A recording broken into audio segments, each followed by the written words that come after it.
Ma'am আমি সত্যি জানি না যে এই কাগজগুলো কোথা থেকে এলো। দেখুন স্যার, এই মেয়েটি প্রকাশ্যে চিটিং করছে, ক্লাসের অন্যান্য স্টুডেন্টরা কমপ্লেন করছে তারা মিথ্যা কথা বলছে। তোমার পায়ের নিচে কাগজ পাওয়া গেছে, বেঞ্চের নিচে কাগজ পাওয়া গেছে, ইভেন বেঞ্চের ওপরে অব্দি লেখা আছে। কি করে পারো এত ভালো কলেজের একটা স্টুডেন্ট হয়ে? ম্যাম আপনি কেন বুঝতে পারছেন না? আমি আবার বলছি, মোহর আমাদের কলেজের বেস্ট স্টুডেন্ট। তোমার কি পরীক্ষা দেওয়ার ইচ্ছে আছে, নাকি তোমাকে ওর সাথে সাথে এক্সপেল করে দেওয়া হবে? কি চাইছো বলো তো তুমি? সত্যি কথা বলার জন্য আমাকে যদি এক্সপেল করে দেওয়া হয় আমি হব, কিন্তু আমি আবার বলছি আপনারা ভুল করছেন। আপনারা অন্যদের কথা শুনে কেন এই ধরনের কাজ করছেন? এই বেঞ্চের উপর কারা কি লিখে গেছে সেই দায়িত্ব মোহরের নয়। অত কথার কিছু প্রয়োজন নেই।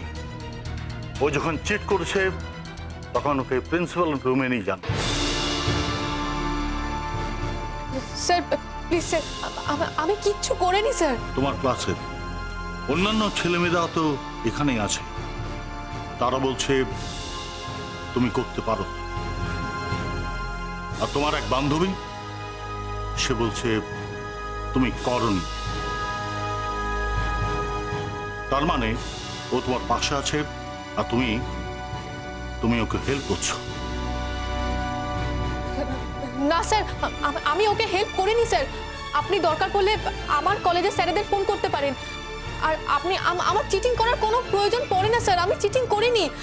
আপনি আপনি প্রমাণ করুন, আপনি আমার খাতা দেখে হোক বা যেগুলো আপনারা পেয়েছেন সেগুলো মিলিয়ে হোক আপনি প্রমাণ করুন আমি সত্যি চিটিং করিনি স্যার। আর আপনারা যদি প্রমাণ না করতে পারেন তাহলে I will not spare anybody.